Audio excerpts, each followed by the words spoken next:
আসসালামু আলাইকুম। সকালে কি অবস্থা? আশা করি সবাই ভালো আছে।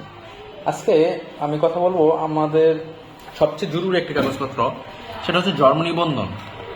জন্ম নিবন্ধন সনদ করতে কি কি কাগজপত্র প্রয়োজন পড়ে, আমরা সেই বিষয়ে আজকে কথা বলবো।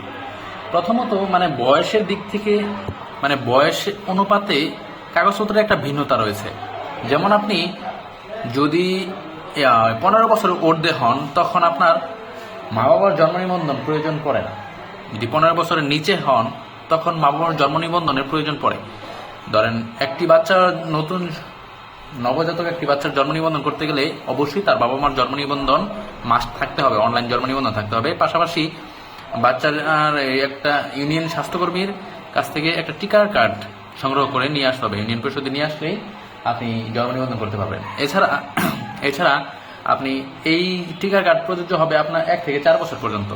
যখন 5 বছর থেকে 8 থেকে 10 বছরের মধ্যে আপনার স্কুল প্রতিষ্ঠানে ওই শিশুরা পড়াশোনা শুরু করে, তখন আপনার ওই শিক্ষা প্রতিষ্ঠানের প্রদান করতে একটা প্রত্যয়নপত্র অথবা চিকিৎসকের একটি প্রত্যয়নপত্র লাগবে।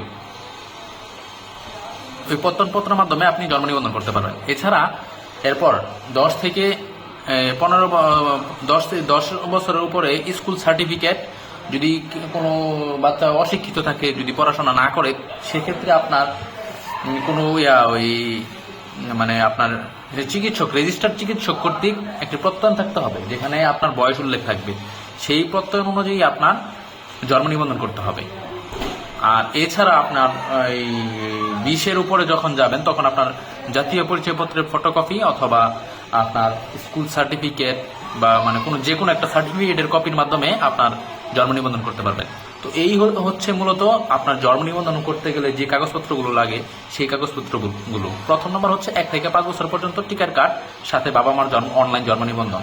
এরপর হচ্ছে আপনার 5 বছরের পরে 10 বছর পর্যন্ত আপনার স্কুল সার্টিফিকেট অথবা চিকিৎসকের একটি প্রত্যয়নপত্র, এবং তারপর হচ্ছে আপনার ওই সার্টিফিকেটের ফটোকপি অথবা আইডি কার্ড। এই হচ্ছে মূলত জন্ম নিবন্ধন করতে যে কাগজপত্রগুলো লাগে। ধন্যবাদ সবাইকে।